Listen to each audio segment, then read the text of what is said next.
তো আমাদের ইসলাম ধর্ম দিয়েছেন সহানুভূতির ধর্ম, তাই না? মানুষকে ভালোবেসে মহব্বত করে ইসলামের পথে ডাকা। আল্লাহর হাবিবও একজন দিনের দাওয়াতের স্বার্থে একজন ইহুদির সাথে এক দস্তরখানায় খানা খাইছেন, ঠিক না? তো এরকম দরজে দিন নিয়ে তারপর তিনি দাওয়াতে কাজ করতেন। কিন্তু আমাদের একটা ভুল হয়, সেটা হলো আমরা নিজেরা যারা নামাজ পড়ি, পাশের বাড়ি একজন যদি বেনামাজি থাকে আমরা বলি যে ওর বাড়ির খানা খাওয়া হারাম, ওর সাথে সম্পর্ক রাখা হারাম, ও গেছে ধ্বংস হয়ে গেছে, জাহান্নামে চলে গেছে, নিজেরাই ঘটনা দিয়ে দিই, ঠিক না?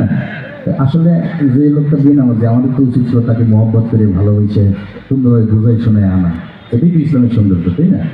যাই হোক, এই কারণে আমরা দেখা যায় কি যে অনেক ক্ষেত্রে কিছু মানুষের ক্ষেত্রে দাওয়াতের কাছে দূরে থাকি, ঘৃণা করে যে ওর কাছে দাওয়াতও নেওয়া যাবে না। তো এরকম একটা ঘৃণার দৃষ্টিতে দেখে আমরা সিনেমা জগতের মানুষগুলোকে বলি যে এরা সিনেমা করে, এরা ধ্বংস গেছে, এদের সাথে সম্পর্ক রাখা যাবে না, এদের কাছে যাওয়া চলে না। তো এরা তো দিন বোঝে না দেখেই সিনেমা জগতে গেছে। এদের কাছে যদি আমরা যাইতাম, তাদেরকে বুঝাইতাম দিন সম্পর্কে, তাদের এখানে তো মানে বিজ্ঞানের ভাষা বললে আপনারা ভুল ধরবেন, কারণ এই তো তারই এলাকা, ঠিক না? আমি তো অন্য জেলার মানুষ, পারফেক্ট হবে না। তো উদাহরণস্বরূপ মনে করেন একটা মসজিদে গেছে, আমির সাহেব চিন্তা করছে যে সবাই তো সেলিব্রিটি, কারে দিই ভয় না, এক একজনকে যদি একা করতে দিই তাহলে তো মসজিদে ভিড় হবে। এই জন্য এক একজনকে একা করতে না দিয়ে এই 6 জনকেই এক করতে দিয়ে দিই, 6টা পয়েন্ট ভাগ ভাগ করে। যাই হোক, প্রথমে বিজ্ঞানকে বলো যে আপনি নামাজের পরে এলান করে দিন।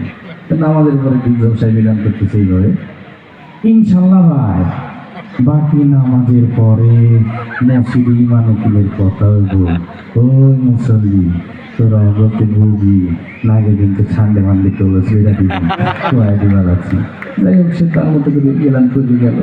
এরপরে মিশা সর্দারকে বললো যে আপনি একটু কালেমার পয়েন্টটা আপনার মতো করে সুন্দর করে আলোচনা করেন।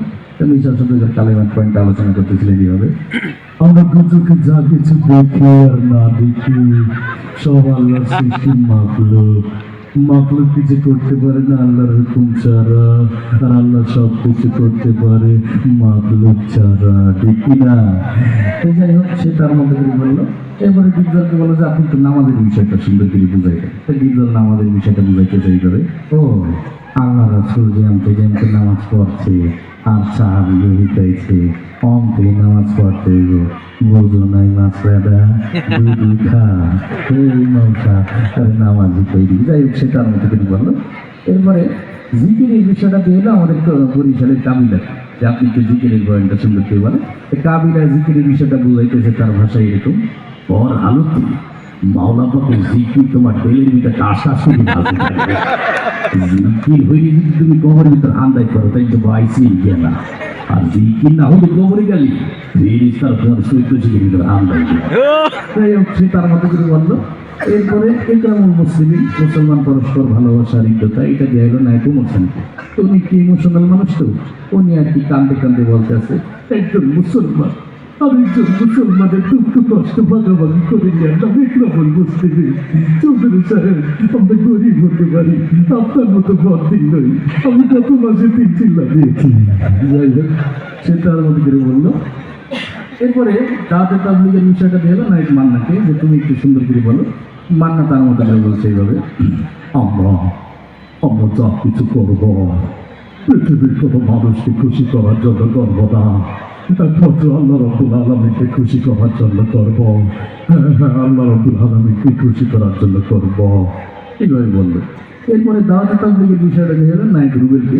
নায়ক রুবেল তার মতো করে বলছে এইভাবে, আমরা কে চান, আমরা কে মা, আমরা কে সময় নিই, আমরা রাস্তায় বের হই, আমরা কে চান আমার সময় সঠিক মূল্যায়ন করবি। আর জেনে রাখিস, তুই যদি আল্লাহ কে চান, আমরা কে মা, আমরা কে সময় সঠিক মূল্যায়ন না করিস, তুই বেঈমান হয়ে মারা যাবি, বেঈমান হয়ে মারা যাবি। এইভাবে আর কি দাওয়াতে তাবলীগের বিষয়টা। এখন আমরা কবিতায় ফিরে যাই, কি বলেন?